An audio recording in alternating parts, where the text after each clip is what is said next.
The first gunshot came through the window of Faith Sullivan's cabin like a demon from hell, spraying glass across the rough-hewn floor where she'd been standing just moments before. Montana Territory, 1878, was no place for a woman alone, but Faith had little choice in the matter since her husband's death 3 months prior. "Get out here, Sullivan," a gruff voice bellowed from outside. "We know you're hiding in there." Faith's heart pounded against her ribs as she crawled across the floor to retrieve her shotgun from beneath the bed. The Blackwood Gang had been terrorizing the area for months, and rumors said they were looking for something her husband Thomas had taken to his grave. "I don't have what you're looking for," she called out, her voice steadier than she felt. Another shot blasted through the door, sending splinters flying. "Last chance, woman." Faith aimed her shotgun at the door, hands trembling. She'd never killed a man before, but survival had a way of changing a person's convictions. The door crashed open, and 3 men barreled inside. Faith fired, the recoil slamming her shoulder back. One man fell, clutching his chest, while the others dove for cover. "You'll pay for that," one shouted, firing wildly in her direction. Faith scrambled behind an overturned table, but not before a bullet grazed her arm, tearing through flesh. She bit back a scream as blood soaked her sleeve. "The map, Sullivan. Where's the damn map?" "I don't know about any map," she cried, genuine confusion in her voice. More shots rang out, but strangely they weren't aimed at her. Shouts and curses erupted outside. Faith peered cautiously over the table to see the remaining intruders turn toward the new threat. "Blackwood's men," one called. "Nah, looks like just one fella," the other replied, aiming his pistol toward the doorway. A tall silhouette appeared, backlit by the setting sun. 2 shots rang out in quick succession, and both intruders dropped to the floor. Faith kept her shotgun trained on the doorway as the figure stepped inside.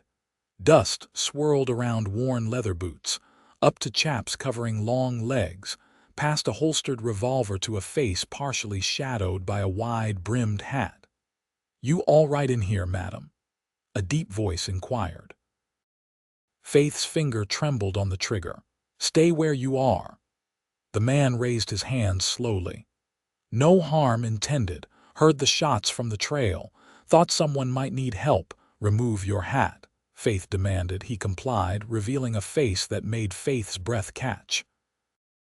Beneath a shock of sun-bleached brown hair were the bluest eyes she'd ever seen, set in a face weathered by sun and hardship, yet somehow still youthful.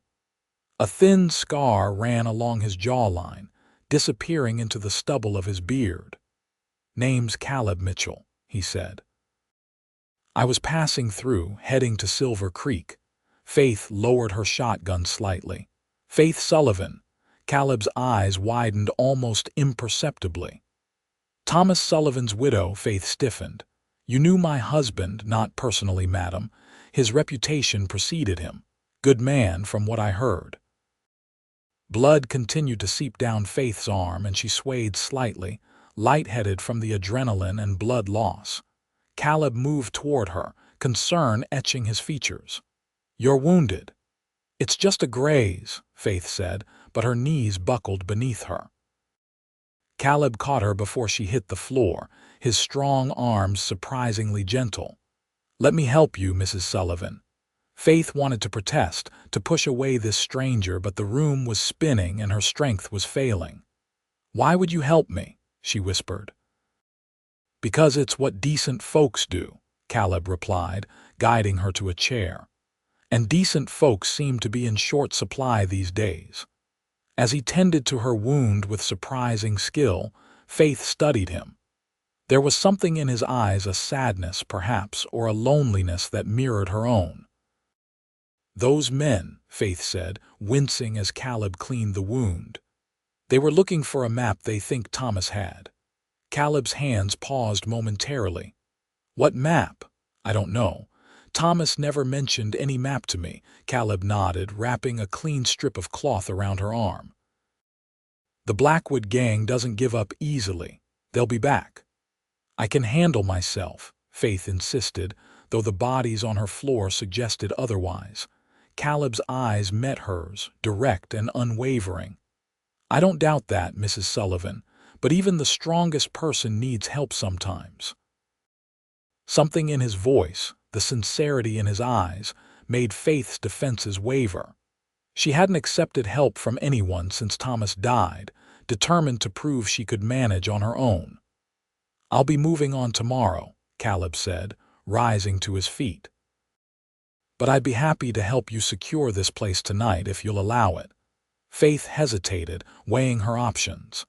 The Blackwood Gang would indeed return, and she was injured.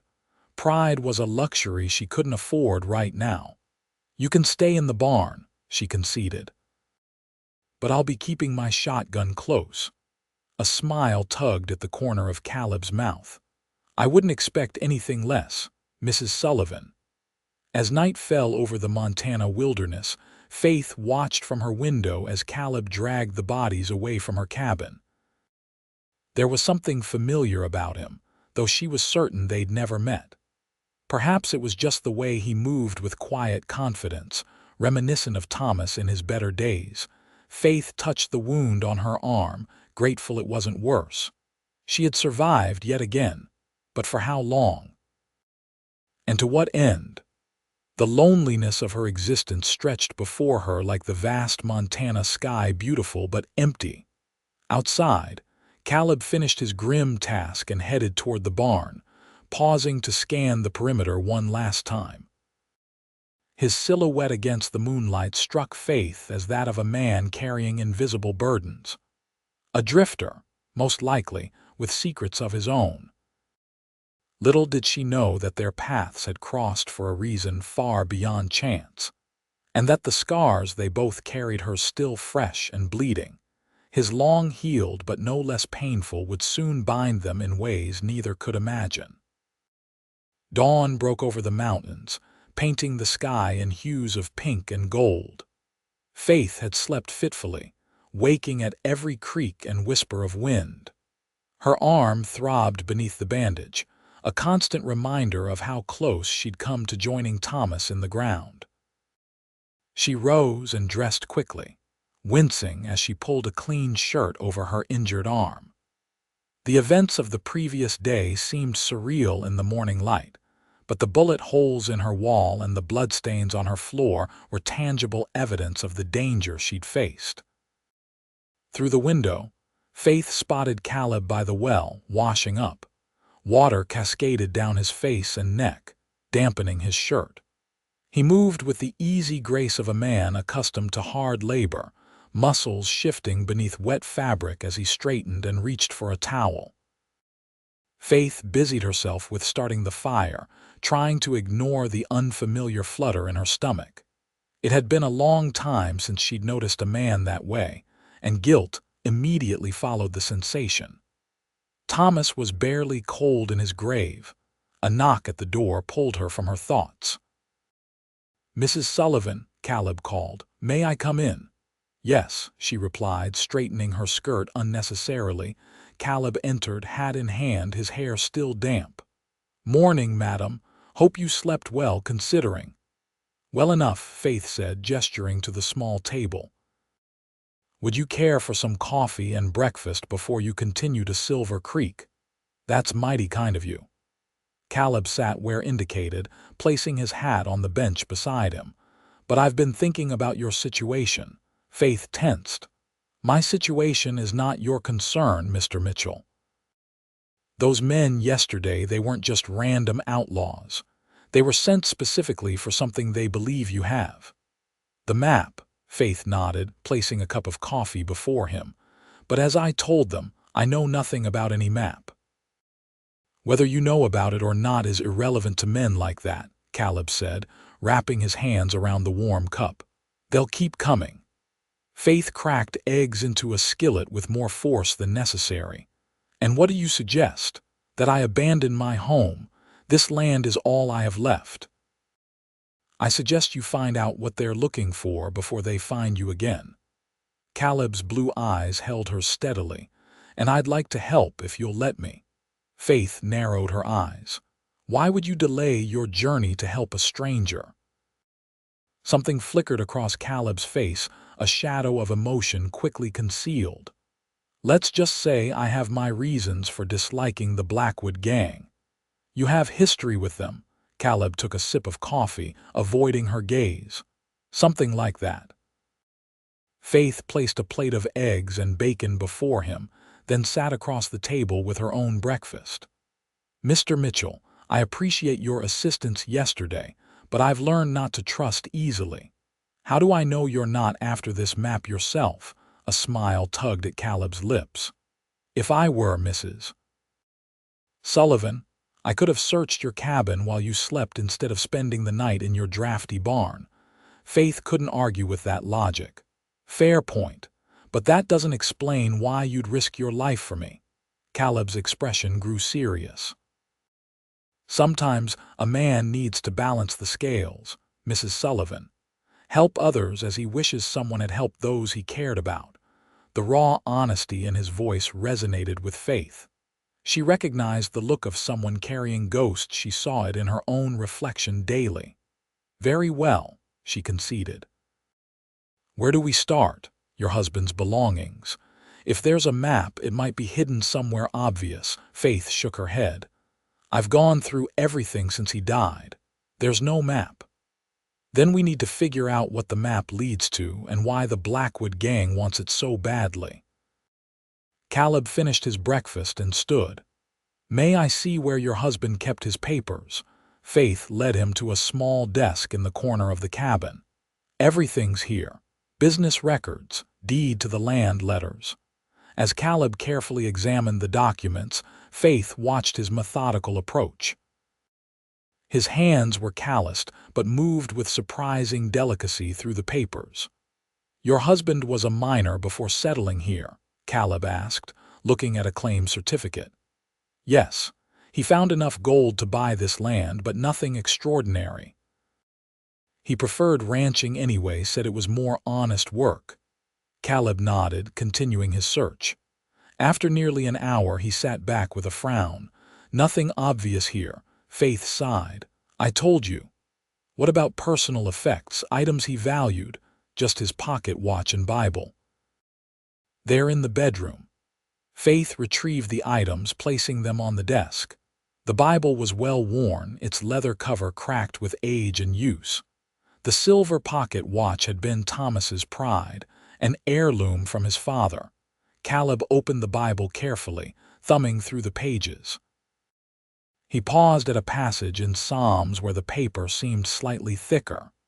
"Mrs. Sullivan, look at this." Faith leaned closer, her shoulder brushing against his. Caleb carefully separated what appeared to be 2 pages stuck together, revealing a folded piece of paper between them.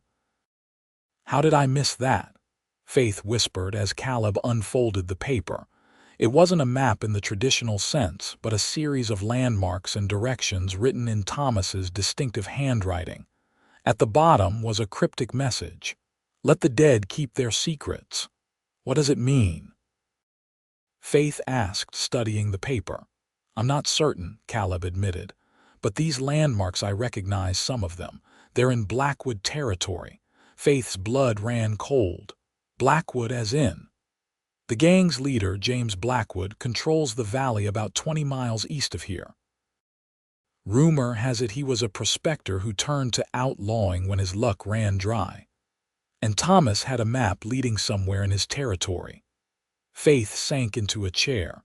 "But why? Thomas was no outlaw." Caleb carefully refolded the paper. "That's what we need to find out. Your husband must have discovered something valuable enough for Blackwood to send men after it, even months after his death." "Gold," Faith suggested, "possibly, or something else entirely." Caleb tucked the paper into his shirt pocket. "Either way, you're not safe here anymore. They'll be back and in greater numbers." Fear gripped Faith's heart. "I can't leave. This land will still be here when we return," Caleb interrupted gently. "But you might not be if you stay." Faith wanted to argue but knew he was right. The Blackwood Gang would return, and next time she might not be so fortunate to have a passing stranger intervene. "Where would we go?" she asked, the wee slipping out before she could stop it. If Caleb noticed, he didn't comment. "Silver Creek first. We'll need supplies and information before heading into Blackwood territory." Faith squared her shoulders. "When do we leave?" "As soon as possible. Pack only what you need. We'll travel lighter and faster that way." As Faith gathered her essential belongings, questions swirled in her mind. Who was this man who had appeared so fortuitously at her doorstep? What was his connection to the Blackwood Gang? And what secret had Thomas taken to his grave? One thing was certain: her life had irrevocably changed the moment Caleb Mitchell walked through her door, and whether that change would lead to salvation or destruction remained to be seen. Within the hour, Faith had packed a small bag with clothing, her husband's Bible containing the mysterious directions, and what little money she had saved. She donned her riding clothes, practical trousers that had scandalized the church ladies when Thomas was alive, but which he had insisted were safer for ranch work. Outside, Caleb had saddled both horses: Faith's chestnut mare, Penny, and his own impressive black stallion. "You ride well?" he asked, securing her bag to Penny's saddle. "Better than most men I know," Faith replied with a hint of defiance. A smile tugged at Caleb's lips. "I don't doubt it, Mrs. Sullivan." "Faith," she said suddenly, "if we're to be traveling together, you might as well use my given name." Caleb nodded. "Faith it is, then." She mounted Penny with practiced ease, ignoring the twinge from her injured arm. As they set off down the trail, Faith cast one last glance at the cabin that had been her home for 5 years. Would she ever see it again? They rode in companionable silence, keeping a steady pace. Faith noticed how Caleb continuously scanned their surroundings, alert to potential threats.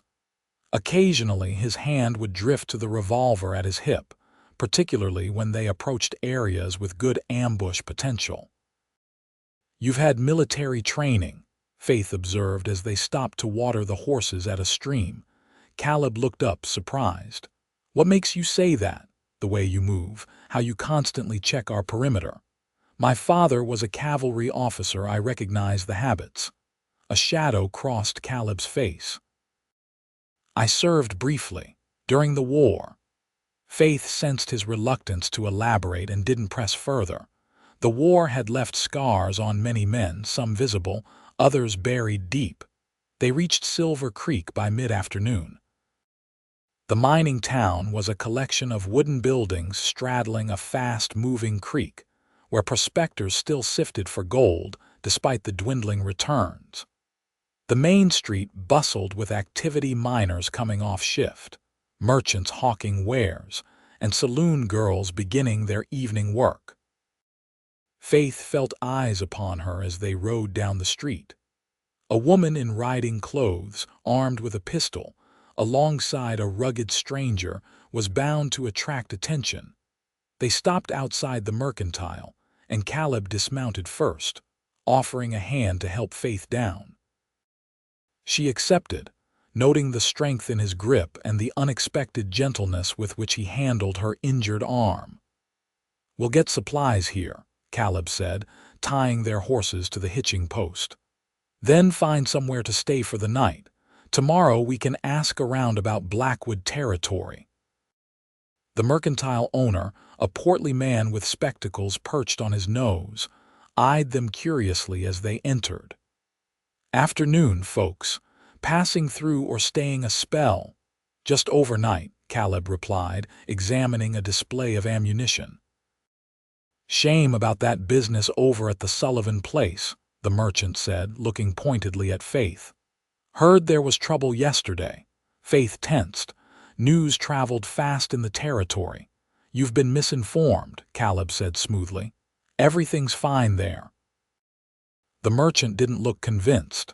"That's so, because a couple of Blackwood's men were in earlier today, asking if anyone matching your description had come to town." His eyes shifted to Faith.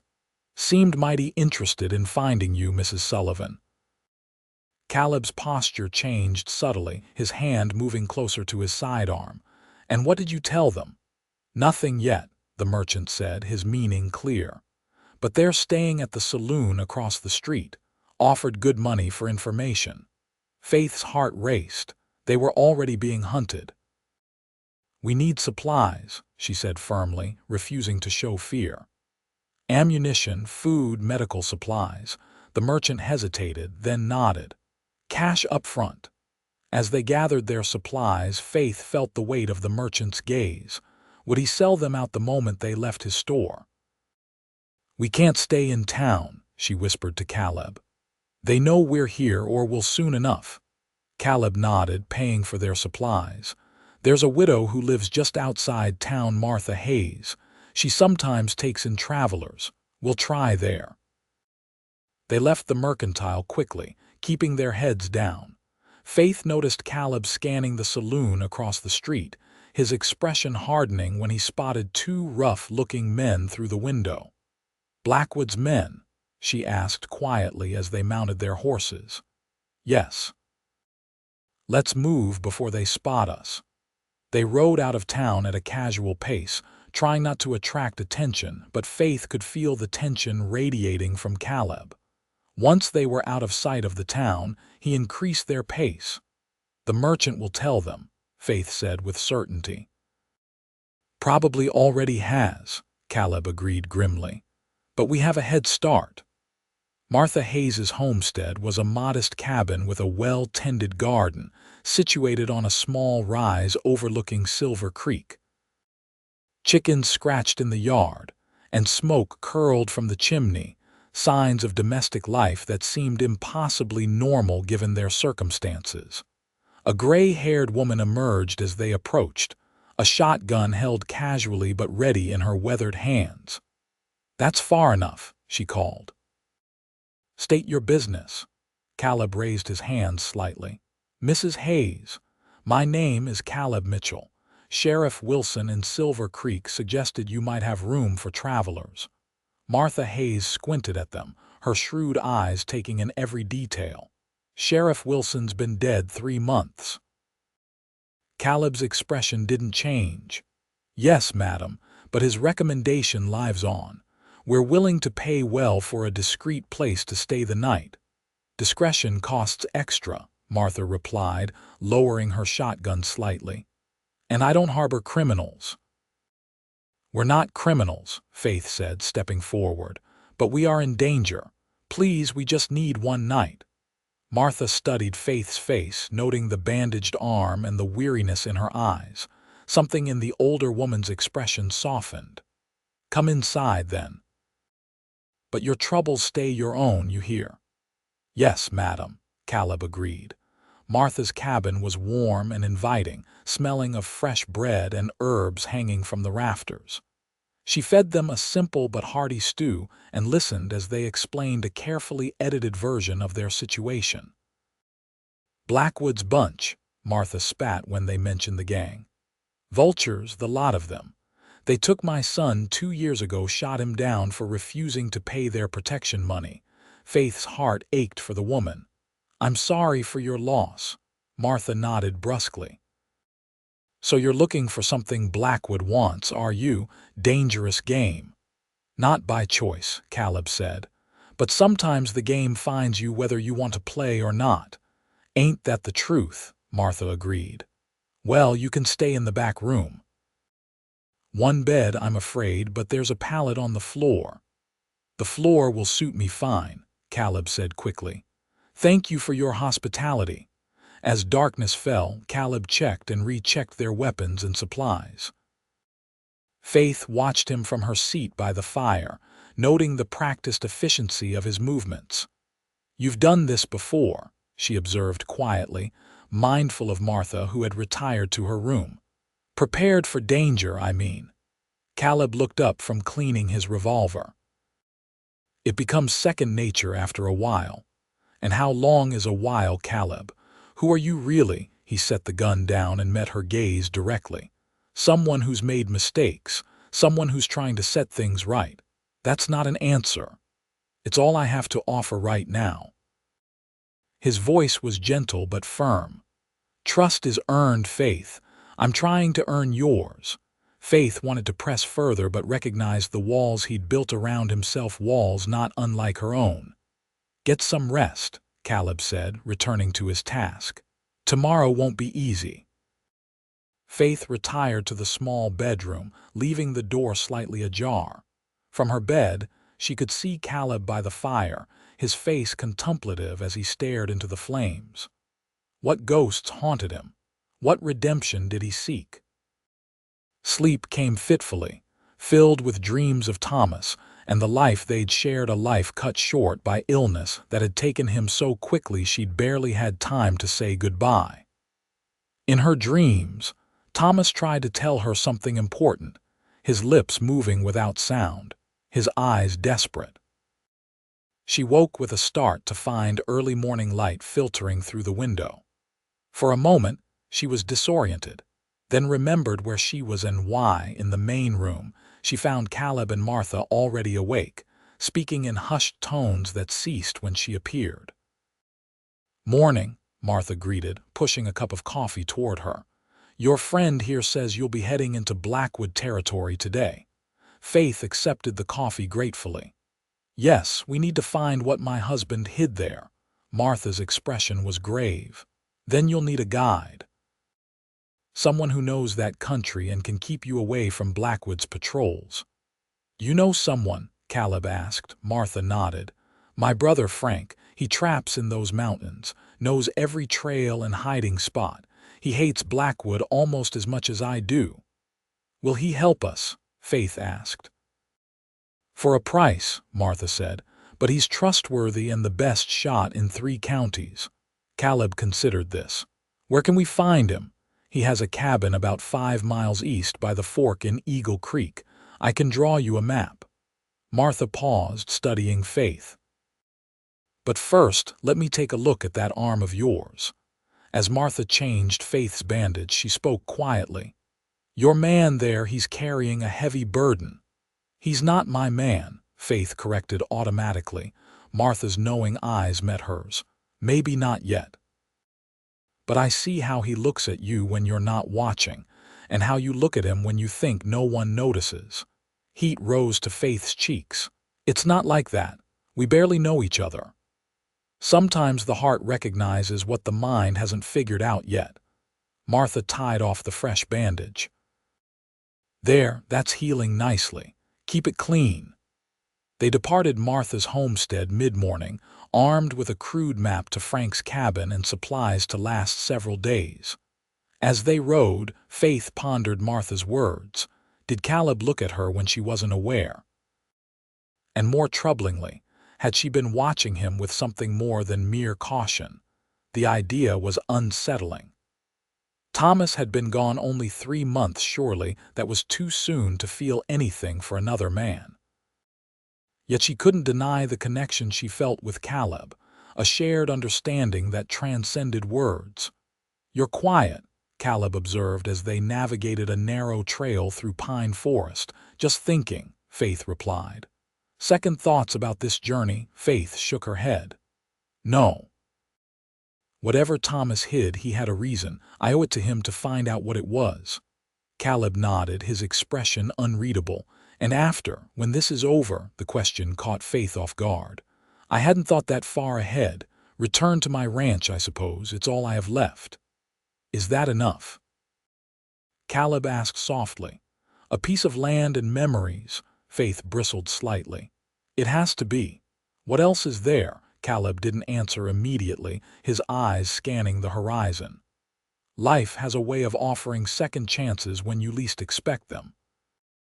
Before Faith could respond, Caleb suddenly raised his hand, signaling for silence. He dismounted swiftly, drawing his rifle from its scabbard. "What is it?" Faith whispered, following his lead and dismounting. "Riders coming, off the trail quickly." They led their horses into the dense underbrush, concealing themselves as best they could. Faith's heart hammered in her chest as the sound of approaching hoofbeats grew louder. Through the branches, she glimpsed 4 riders passing on the trail, rough-looking men with rifles across their saddles. One of them she recognized from the attack on her cabin. Blackwood's men, Caleb confirmed in a whisper, heading toward Silver Creek. Do you think they know we visited Martha? Let's hope not, but we need to reach Frank's cabin before they circle back this way. Once the riders had passed, they mounted again and continued at a faster pace, taking less traveled paths whenever possible. By mid-afternoon, they reached the fork in Eagle Creek that Martha had described. Frank's cabin was well hidden among the trees, almost invisible until they were nearly upon it. Smoke rose from the chimney, indicating someone was home. They approached cautiously, stopping at a respectful distance. "Hello, the cabin," Caleb called. "Frank Hayes, Martha sent us." The door opened slowly, revealing a lean, bearded man holding a rifle. "That's so. And who might you be?" "Caleb Mitchell and Faith Sullivan. Your sister said you might guide us through Blackwood territory." Frank stepped onto his porch, rifle still ready. "Sullivan, any relation to Thomas Sullivan?" "My late husband," Faith replied. Something flickered in Frank's eyes, recognition, perhaps even sorrow. "Sorry to hear of his passing. Good man, Thomas. You knew him?" Faith asked, surprised. "Met him a few times when he'd come up this way hunting." Frank lowered his rifle slightly. "Come inside. Any friend of Thomas is welcome here." Frank's cabin was smaller than Martha's, but similarly organized. Pelts hung from the walls and trapping tools lined a rough-hewn table. He gestured for them to sit while he prepared coffee. "Martha said you need a guide into Blackwood territory," Frank said, his back to them as he worked.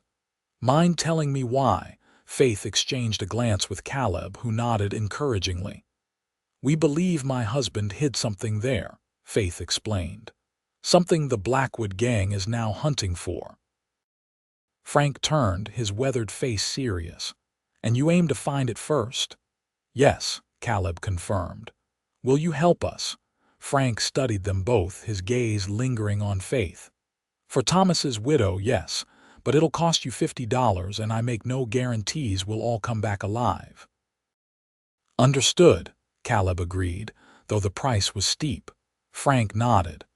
"We'll leave at first light tomorrow. That territory is dangerous enough in daylight, only a fool would enter it at night."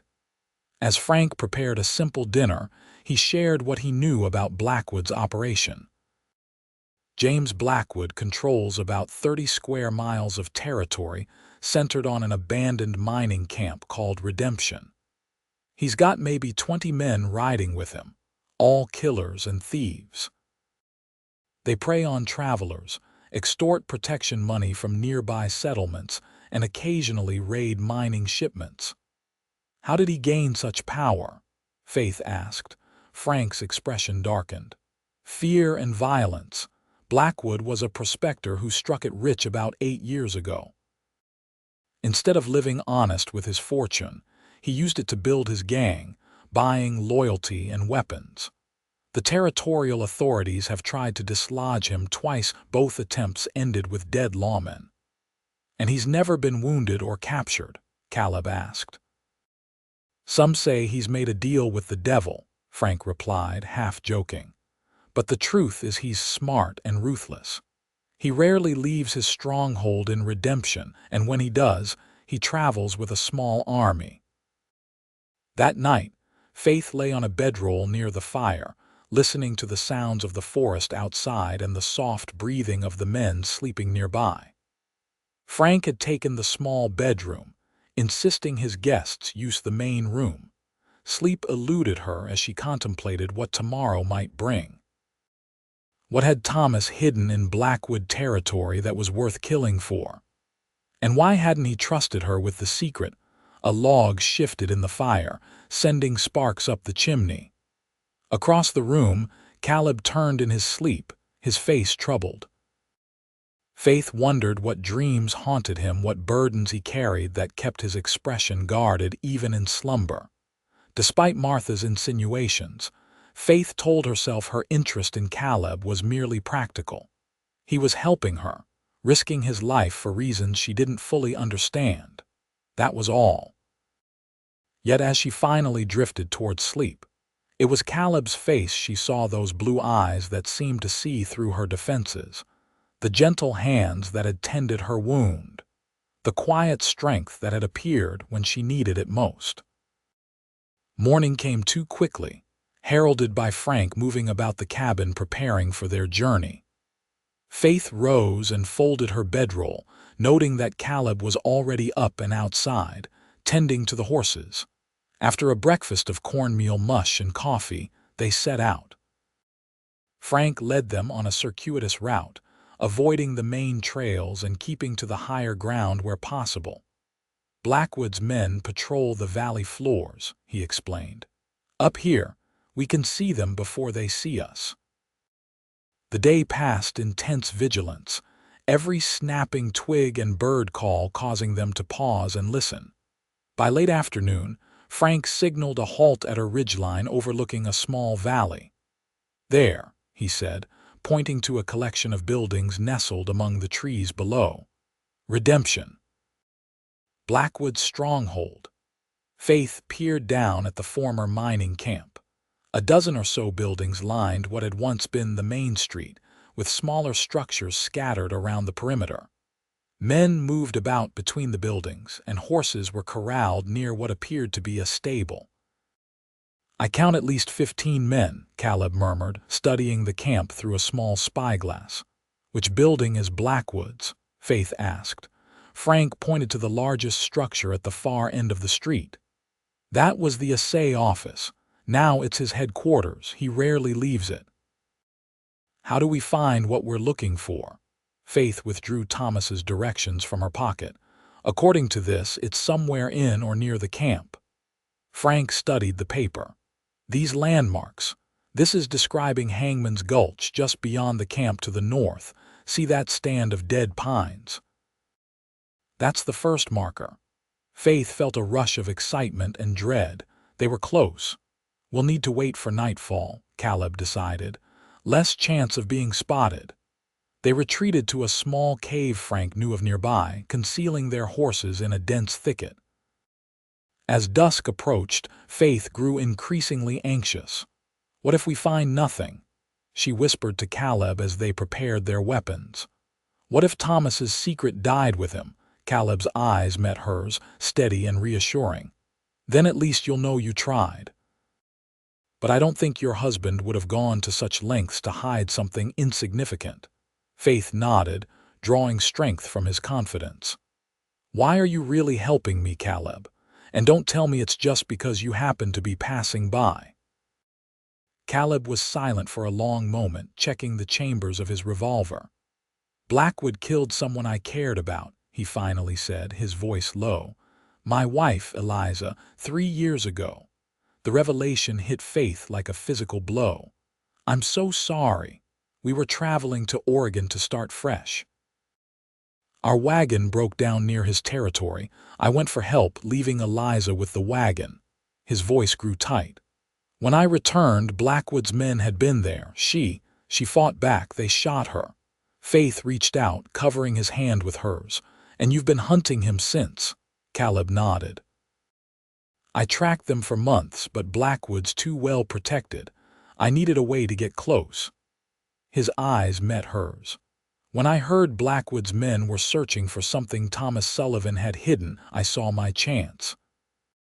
"So you were coming to my ranch deliberately," Faith said, the pieces falling into place. "Not just passing by." "Yes," Caleb admitted. "I was going to offer my help in exchange for whatever information you had. But then they attacked and—" He trailed off. "And what?" Faith prompted. "And I saw you wounded, but standing your ground, refusing to be intimidated." His expression softened. "You reminded me that there are still things worth fighting for beyond revenge." The honesty in his voice touched something deep within Faith. Before she could respond, Frank returned from scouting. "It's time," he announced. "The camp is quieting down for the night." They moved silently through the darkness, keeping to the shadows as they skirted around redemption. Faith clutched Thomas's directions, comparing the landmarks to what she could see in the faint moonlight. Hangman's Gulch was aptly named a narrow ravine with a gnarled tree growing at an angle from one side, its bare branches resembling gallows in the moonlight. According to Thomas's directions, they needed to follow the gulch to where it widened, then look for a lightning-struck pine with a split trunk. The going was treacherous in the dark, the ground uneven and strewn with loose rocks that threatened to betray their presence with noise. Faith's injured arm throbbed as she used it to steady herself against the ravine wall. "There," Frank whispered, pointing ahead. "The split pine." The tree stood like a sentinel at the point where the gulch opened into a small clearing. Thomas's directions indicated they should look for a pile of rocks at the base of the tree, beneath which would be an entrance to an old mining tunnel. The three of them moved the rocks carefully, revealing a dark opening barely large enough for a person to crawl through. The musty scent of earth and decay wafted from the darkness. "I'll go first," Caleb said, lighting a small lantern. "Be careful," Faith urged, suddenly afraid. "We don't know what's down there."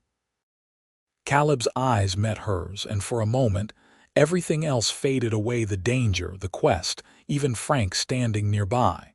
There was only this connection between them, fragile yet somehow stronger than either would admit. "I will," Caleb promised, then disappeared into the darkness. Frank positioned himself as lookout while Faith waited anxiously for Caleb to return. Minutes stretched like hours before she heard movement from the tunnel. Caleb emerged, dust coating his clothes, a small wooden box in his hands. "Found it," he said quietly. Hidden behind a support beam with Thomas's initials carved into it. Faith took the box with trembling hands. It was locked, but the key was taped to the bottom. Inside was a leather pouch and a letter addressed to her in Thomas's handwriting. With Caleb holding the lantern, Faith unfolded the letter and began to read.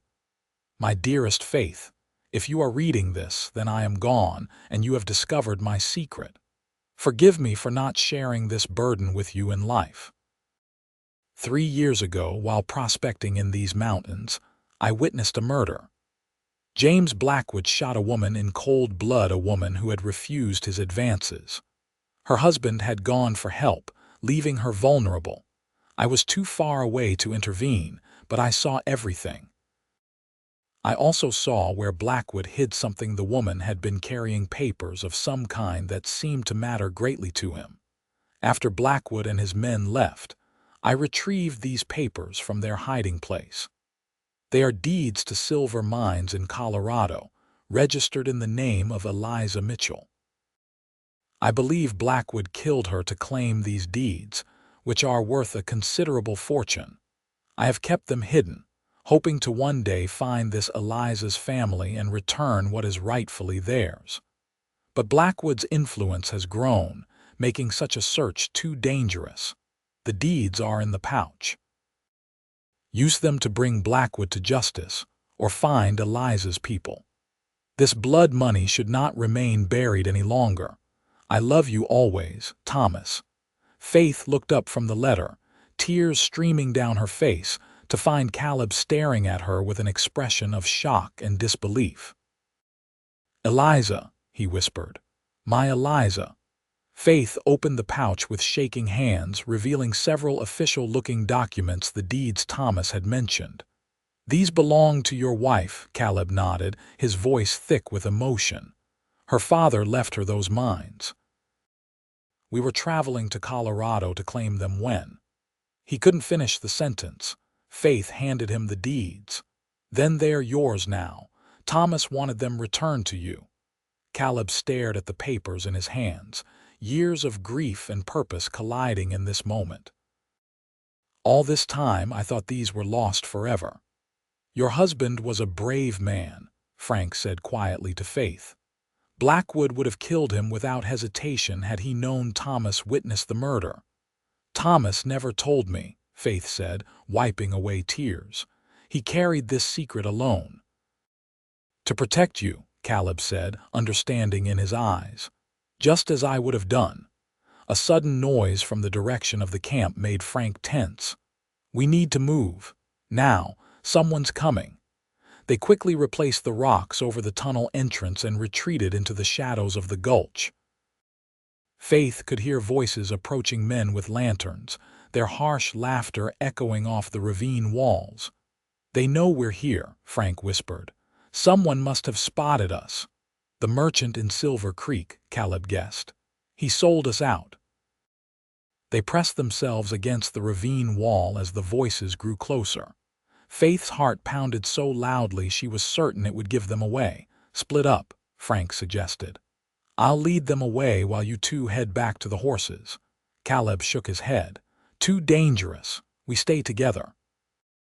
But Frank was already moving, deliberately dislodging rocks further down the gulch.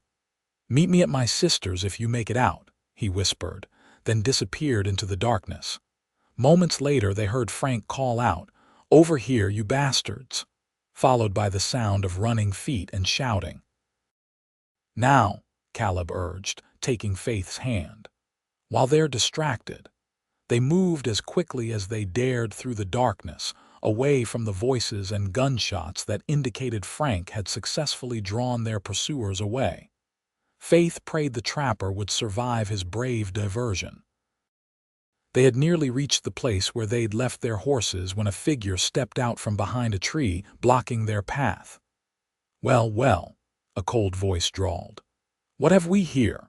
The man before them was tall and lean, with a shock of silver-streaked hair and eyes like chips of ice. Though Faith had never seen him before, she knew instinctively who he was. "Blackwood," Caleb said, his voice deadly calm as he pushed Faith slightly behind him. James Blackwood smiled, the expression never reaching his eyes. "I don't believe we've been properly introduced, stranger." "You killed my wife," Caleb said. "Eliza Mitchell, 3 years ago on the Oregon Trail." Recognition flashed in Blackwood's eyes, followed by cruel amusement. "Ah, the prospector's daughter. I wondered if anyone would come looking for her." His gaze shifted to Faith. "And Mrs. Sullivan. Your husband was quite the sneak, wasn't he, watching things that weren't his business?" Faith felt cold dread wash over her. "You knew about Thomas." "Not until recently," Blackwood admitted. "One of my men recognized your name when we were searching for the deeds. Got to thinking about who might have been in these parts 3 years back." He gestured with his pistol. "Now, I believe you have something that belongs to me." "These never belonged to you," Caleb said, the deeds still tucked inside his shirt. "You murdered for them." "Details," Blackwood said dismissively. "Hand them over and perhaps I'll let the lady live. You, however." His eyes hardened. "You I owe a bullet." Faith saw Caleb's hand inch toward his holster. "Don't," she whispered. "He'll kill you. Better me than both of us," Caleb replied quietly. Blackwood sighed theatrically. "I'm growing impatient." "Let her go," Caleb said louder. "She has nothing to do with this." "On the contrary," Blackwood replied. "She led you right to what I've been searching for these past 3 years. I'd say she's been quite helpful." A shot rang out, startling all of them. Blackwood staggered, a look of surprise on his face as he clutched his shoulder. "Get down," Frank's voice called from somewhere in the darkness. Caleb pulled Faith to the ground as more shots were exchanged. Blackwood disappeared into the trees, firing wildly in Frank's direction. "The horses," Caleb urged, pulling Faith to her feet. "Now." They ran the remaining distance to where their mounts were hidden, bullets splintering tree bark around them. Frank appeared from the shadows, blood streaming from a graze on his forehead. "Go," he shouted, firing his rifle toward their pursuers. "I'll hold them off. Come with us," Faith pleaded. "No time. Ride north to Thunder Ridge, my cabin there. I'll meet you if I can." Faith hesitated, but Caleb was already helping her onto Penny. "He's right," Caleb said urgently. We need to go now." They rode hard through the night, not daring to slow until dawn began to lighten the sky. Faith's body ached, her injured arm throbbing mercilessly, but fear kept her upright in the saddle. Finally, when the horses could go no further, they stopped in a dense copse of trees beside a small stream. "You think Frank made it?" Faith asked as they dismounted. "He knows that country better than Blackwood's men," Caleb replied, though uncertainty shadowed his eyes. "If anyone could escape, it's him." Faith sank to the ground, exhaustion overwhelming her. "Thomas saw your wife's murder," she said quietly. "All this time he carried that knowledge." Caleb nodded, sitting beside her, and kept the deeds safe, hoping to return them to her family. He took her hand gently. "To me." "What will you do with them now?" Faith asked. "Use them to build a new life," Caleb said. Then, after a pause, "Perhaps a life that could include you if you wanted." Faith's breath caught. "Caleb, I know it's too soon," he said quickly. "You're still grieving Thomas as I grieved Eliza, but these past days with you—" He struggled to find the words. "You've reminded me there can be life after loss." Faith looked into his eyes, seeing her own confusion and longing reflected there. "I feel it too," she admitted. "This connection between us, but Blackwood is still out there. We're still in danger." "Then we face it together," Caleb said simply, "if you're willing." Before Faith could respond, the sound of approaching riders reached them. They tensed, drawing their weapons, but the familiar voice of Frank Hayes called out a greeting. "Don't shoot. It's me." Frank appeared through the trees, looking worse for wear but very much alive. Behind him rode 3 men wearing badges. "Found these fellows on my way to Thunder Ridge," Frank explained, dismounting stiffly. "Territorial marshals, hunting Blackwood." The lead marshal introduced himself as Marshal Jenkins. "We've been tracking Blackwood for months." "Hayes here says you folks had a run-in with him last night." Caleb nodded, explaining their encounter and showing the deeds. "These are what he's been after. He murdered my wife for them 3 years ago, and my husband witnessed it," Faith added. "He recovered the deeds and hid them."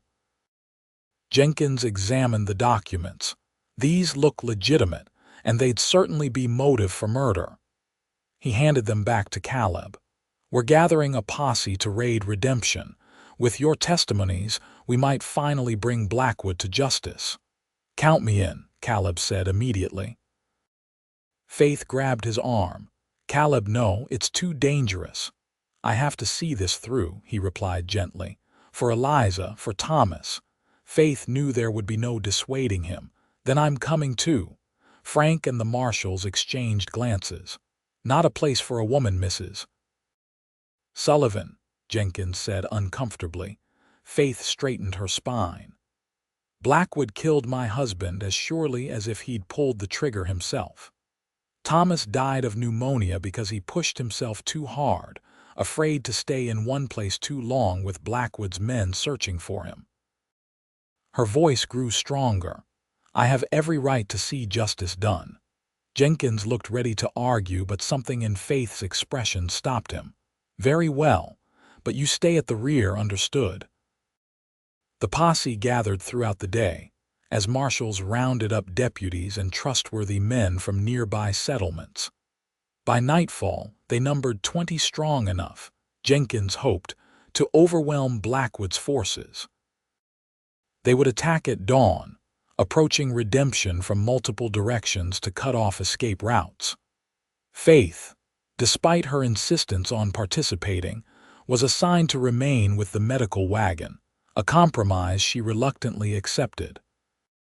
That night, as the posse camped in a hidden valley, Faith found Caleb sitting alone by a small fire, staring into the flames.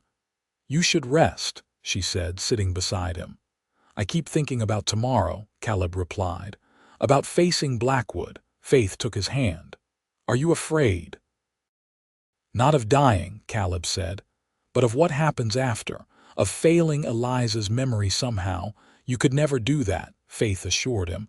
"She would be proud of your courage." Caleb's fingers tightened around hers. "When this is over, what then?" Faith gazed into the fire, considering his earlier words about a life together. "I don't know. My ranch feels empty now, knowing Thomas kept such secrets from me, yet it's still my home." "It could be our home," Caleb suggested hesitantly, "if you wanted to start again. Or we could use the deeds, build something new in Colorado." The possibility stretched before Faith like an unexplored territory, frightening yet full of promise. "Let's survive tomorrow first," she said, but her tone held hope rather than dismissal. Dawn broke clear and cold, the posse moving into position around Redemption with practiced stealth. Faith watched from her position with the medical wagon as Caleb rode with the main force, his face set with determination. "Be careful," she had whispered to him before they parted. "I will come back to you," he had promised, his eyes conveying what words could not yet fully express. The attack began with Marshal Jenkins calling for Blackwood's surrender, a formality no one expected to be heeded. Gunfire erupted almost immediately, the sound echoing through the valley. Faith watched anxiously as the marshals and deputies advanced on the camp, her heart seizing whenever she lost sight of Caleb amidst the chaos. Smoke from burning buildings began to rise, adding to the confusion. Despite her promise to stay with the medical wagon, Faith found herself moving closer, drawn by concern for Caleb and the need to see Blackwood brought to justice. She kept to the trees, her pistol ready, following the sounds of the most intense fighting. She reached the edge of the camp just as a terrible cry went up, "Blackwood's escaping." Eastern Trail. Through the smoke, Faith saw a rider galloping away from the camp, pursued by several men including Caleb. Without thinking, she ran to where Penny was tethered, mounted, and rode after them. The chase led up a winding mountain trail, too narrow for riders to pass one another. Faith pushed Penny hard, gaining ground on the pursuers. Ahead, she could see Caleb closing in on Blackwood, both men riding recklessly on the treacherous path. Suddenly, Blackwood's horse stumbled on loose rocks, sending him tumbling from the saddle. He rolled and came up shooting, forcing Caleb and the others to dive for cover. Faith reined in behind a large boulder, heart pounding as bullets ricocheted off stone. She could see Caleb pinned down, unable to return fire effectively from his position. Blackwood was backing toward a narrow side trail that would lead him to freedom. No one had a clean shot except Faith from her elevated position. She raised her pistol, steadying her arm against the boulder. The distance was considerable, the shot difficult, but Thomas had taught her well. She took a deep breath, aimed, and fired. Blackwood jerked as the bullet struck his leg. He staggered but remained upright, turning toward the source of the shot. His eyes widened when he saw Faith, and he raised his gun toward her. Two shots rang out simultaneously, Blackwood's and Caleb's, who had seized the moment of distraction to emerge from cover.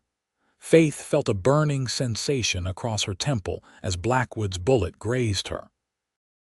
Through blurring vision, she saw the outlaw fall, Caleb's shot having found its mark. Then Caleb was beside her, his voice frantic as he examined her wound. "Faith, Faith, can you hear me?" "I'm all right," she managed, though her head throbbed terribly. "Just a graze." Caleb's face, streaked with dirt and gunpowder, filled her vision. "You promised to stay with the wagon," he scolded, but his voice broke with relief. "I couldn't let you face him alone," Faith replied.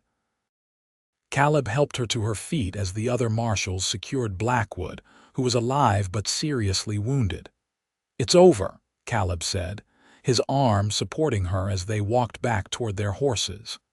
"He'll hang for his crimes." Faith leaned against him, feeling a weight lift from her shoulders. "Thomas can rest now. And Eliza too." Blackwood indeed survived to face justice, his trial becoming the talk of the territory. Faith and Caleb both testified, recounting the murders of Eliza Mitchell and the circumstances of Thomas Sullivan's involvement. The evidence, including the deeds and multiple witness testimonies, was overwhelming. On the day Blackwood was sentenced to hang, Faith and Caleb stood at the back of the crowded courthouse, hands clasped tightly together. "Justice doesn't bring them back," Faith said quietly as they left the building, "but it does help somehow." Caleb nodded, his expression somber yet peaceful. "It gives us permission to move forward." They had been staying in Silver Creek during the trial, taking rooms at the hotel while deciding their future. The deeds to the Colorado silver mines had been legally transferred to Caleb's name, representing a fortune that could secure their future wherever they chose to go. That evening, Caleb took Faith to dinner at the hotel restaurant, more formally dressed than she had ever seen him. Something about his manner, nervous yet determined, told Faith this night was significant. After they had eaten, Caleb reached across the table to take her hand. "Faith, these past months have been transformative. We found each other in the darkest of circumstances, yet something beautiful grew from that darkness." Faith's heart quickened. "Caleb, I know it hasn't been long," he continued, "perhaps too soon for some. But life in these territories has taught me not to waste precious time." He withdrew a small box from his pocket. "I don't want to spend another day wondering what our future holds." He opened the box to reveal a simple but elegant ring with a small diamond. "Faith Sullivan, would you do me the honor of becoming my wife? To build a new life together, wherever that may lead us." Tears filled Faith's eyes as emotions overwhelmed her: grief for what she had lost, joy for what she had found, hope for what lay ahead. "Yes," she whispered, then more firmly, "Yes, Caleb, I will marry you." As he slipped the ring onto her finger, Faith felt Thomas's presence one last time, not as a ghost haunting her, but as a blessing releasing her to find happiness again. They were married 2 weeks later in Martha Hayes's garden, with Frank serving as Caleb's best man. The ceremony was simple but joyful, a celebration of second chances and new beginnings. Their decision about where to settle had been made during long conversations in the days following their engagement. They would return to Faith's ranch, their ranch now, and use some of the mine proceeds to expand it. The rest would be invested to provide security for their future and any children they might be blessed with. As they rode together toward home, Faith reflected on the journey that had brought them to this point. From the moment Caleb had stepped into her cabin, their lives had been irrevocably intertwined by shared loss, mutual respect, and eventually, deep love. They crested the final hill, and Faith's ranch came into view in the valley below. The cabin stood as she had left it months ago, though weather and neglect had taken a toll. Caleb reined in his horse beside hers, studying her face. Having second thoughts, Faith shook her head, smiling.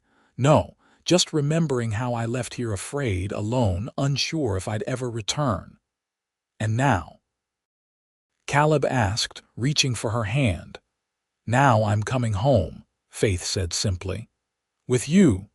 They rode down to the cabin together, ready to begin the work of rebuilding not just the physical structure but their lives. As they dismounted, Caleb suddenly swept Faith into his arms, carrying her across the threshold of their home. "Welcome home, Mrs. Mitchell," he said, setting her gently on her feet inside. Faith wrapped her arms around his neck, drawing his face down to hers. "It's good to be home." In the fading light of day, they stood together in the center of the cabin, surrounded by memories of the past and possibilities for the future. Through the open door, the Montana sunset painted the sky in brilliant hues of orange and gold, a fitting backdrop for their new beginning. Caleb's fingers gently traced the faint scar on Faith's temple where Blackwood's bullet had grazed her, then the older scar on her arm from the day they first met. His eyes, so blue and clear, held nothing but love as he gazed at her. "You're still the woman I'll love until I'm gone," he whispered, echoing words he had spoken the day he had found her again after the battle with Blackwood, when her wounds were still fresh and her future uncertain. Faith smiled up at him, her heart full. "And you're the man who taught me that love doesn't end with loss, it only changes form, making room for new love to grow." As darkness settled over the Montana wilderness, a light burned in the cabin window, a beacon of hope and promise in a land where such things were precious commodities indeed. Inside, a man and woman who had found each other through tragedy embraced their second chance, their scars a testament not to what they had lost, but to what they had survived to find. 5 years later, the ranch that had once been Faith Sullivan's modest homestead had transformed into one of the most prosperous in the territory. The Mitchell Ranch, as it was now known, boasted expanded grazing lands, new outbuildings, and a larger home built adjacent to the original cabin, which Faith had insisted on preserving. On a warm spring morning, Faith stood on the porch of their home, watching Caleb teaching their 4-year-old son Thomas to ride his pony in the corral. Their 2-year-old daughter Eliza sat on a blanket nearby, arranging pebbles in patterns only she understood. The children had been named in honor of those they had lost, a bridge between past and present that brought healing rather than sorrow. Young Thomas had Caleb's blue eyes and Faith's determined spirit, while little Eliza possessed her father's quiet thoughtfulness. Faith rested her hands on her swollen belly, feeling the new life within her stir. Their third child was due in less than a month, and Caleb had been fussing over her like a mother hen, insisting she rest more and work less. "Higher, Pa," young Thomas called as Caleb led the pony around the corral. "I want to go higher." "Not yet, Cowboy," Caleb laughed. "Your mother would have my hide if I let you gallop before you're ready." Faith smiled, remembering how frightened she had been when Caleb first suggested teaching Thomas to ride. "He's too young," she had protested. But Caleb had gently reminded her that children in the West grew up in the saddle, and that caution should never become fear. It was one of many lessons they had taught each other over the years, Caleb helping Faith overcome the protective shell she had built around herself after Thomas's death, and Faith showing Caleb how to embrace joy without guilt, to honor Eliza's memory by living fully. The sound of approaching hoofbeats drew Faith's attention. A rider was coming up the long drive to the ranch house, the familiar figure of Frank Hayes astride his sturdy mountain horse. "Uncle Frank," Thomas shouted, spotting the visitor. He wriggled down from his pony and ran toward the approaching rider. Frank dismounted, sweeping the boy up in a bear hug. "How's my favorite deputy doing? Growing like a weed, I see." Since being appointed territorial marshal 2 years ago, Frank had made regular visits to the Mitchell Ranch, partly official business but mostly to see the family he had come to consider his own. Martha had moved in with them after breaking her hip the previous winter, claiming she was just staying until she healed, but everyone knew she had finally found a home where she was needed and loved. "Marshal Hayes," Faith called in greeting. "Just in time for lunch." Frank approached the porch, Thomas riding on his shoulders. Wouldn't miss Martha's cooking for all the gold in Montana. He eyed Faith's condition with concern. "Should you be up and about, Faith? You look ready to drop that baby any minute." "Not for a few weeks yet," Faith assured him, though the baby had been particularly active today. "And I'm perfectly capable of standing on my own porch." Caleb joined them, little Eliza in his arms. "Don't bother arguing with her, Frank. I've been trying to get her to rest for a month." "And you'll keep trying for another month," Faith retorted, though her tone was affectionate. "I'm not an invalid." "No, you're the most stubborn woman in the territory," Caleb said, leaning in to kiss her cheek. "And I wouldn't have it any other way."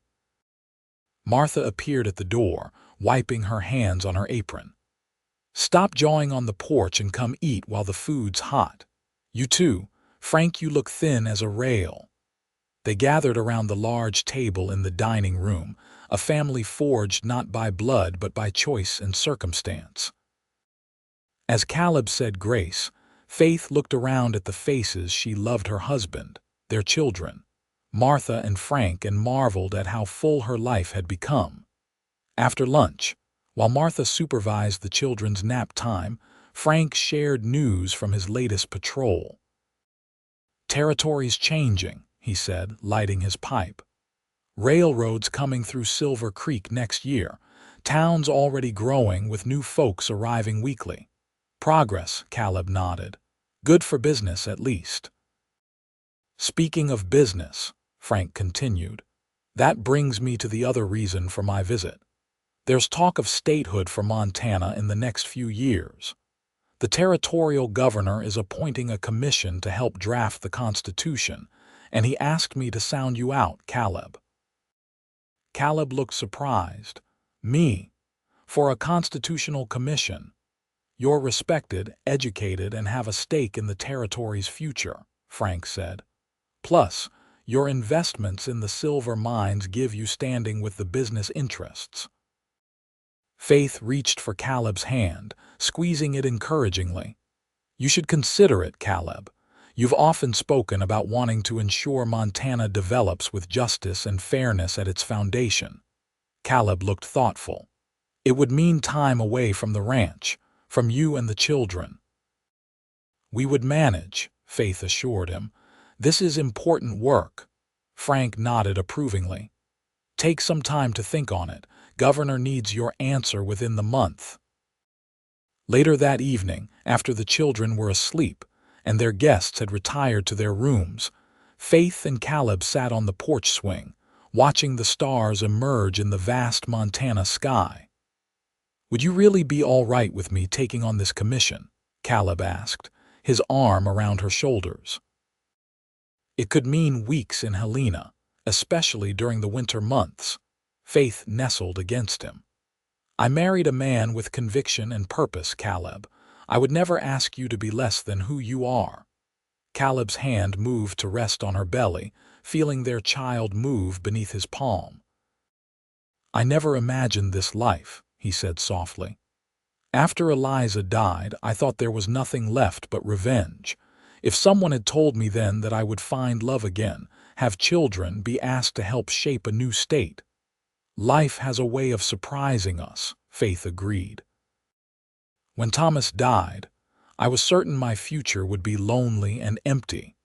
Instead, it's fuller than I ever dreamed possible." They sat in comfortable silence, the rhythmic creaking of the swing a counterpoint to the night sounds of the ranch, distant lowing of cattle, the soft nickering of horses in the barn, the whisper of wind through pine trees. "I'll accept the commission," Caleb decided. "But I'll make it clear that my family comes first. If you need me, I'll come home immediately." Faith smiled up at him. "I never doubted that for a moment." A sudden sharp pain made Faith gasp, her hand flying to her abdomen. Caleb straightened in alarm. "Faith, what is it?" "The baby," she said as another pain gripped her. "I think it's coming."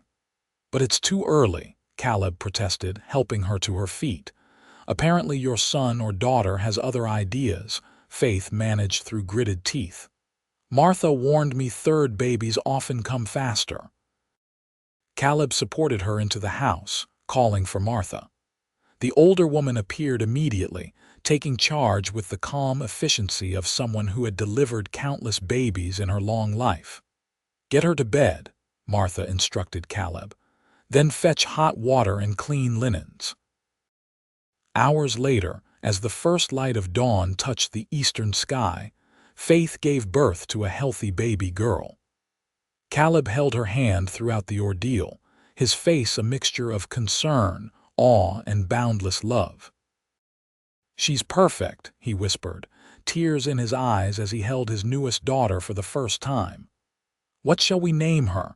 Faith, exhausted but radiant, watched her husband cradle their child. "Faith," she said softly. "Faith Hope Mitchell. For the faith that brought us together and the hope that carries us forward." Caleb looked up, his eyes shining. "It's perfect, just like her mother." He placed the baby in Faith's arms, then sat beside them on the bed, his arm encircling his wife's shoulders. In that moment, surrounded by the family they had created together, the shadows of their past seemed very distant indeed. Outside their window, the Montana sunrise painted the landscape in gold and promise. A new day, a new life, a continuation of the love story that had begun with tragedy but blossomed into something beautiful and enduring. "Remember what you said to me?" Faith asked, looking up at her husband. "After the battle with Blackwood, when I was wounded and afraid." Caleb nodded, his fingers gently brushing a strand of hair from her face, tracing the faint scar at her temple. "You're still the woman I'll love until I'm gone," he quoted softly. Faith smiled, the years of happiness they had shared reflected in her eyes. "I didn't fully understand then what those words meant, but I do now." "And what do they mean?" Caleb asked, his voice tender. "That love sees beyond our wounds and scars, that it recognizes what remains unchanged at our core, even when life has marked us." She looked down at their newborn daughter, then back to Caleb. "And that true love isn't diminished by hardship, it's refined by it, made stronger and more precious." Caleb leaned down to kiss her, a kiss that held all the passion, tenderness, and gratitude that words could never fully express. When they parted, he rested his forehead against hers. "I love you, Faith Mitchell," he whispered. "Yesterday, today, and all the tomorrows we have yet to share." As the sun rose higher over the Montana territory, bathing their room in golden light, Faith and Caleb held their newborn daughter between them, a living testament to the healing power of love and the infinite possibilities that await those brave enough to open their hearts after loss. Their journey, which had begun with gunshots and blood, with scars both visible and hidden, had led them here to a moment of perfect peace and completion. Whatever challenges the future might hold, they would face them as they had faced everything else. Together, drawing strength from each other, their love a shelter in any storm. In the years that followed, the Mitchell family continued to thrive.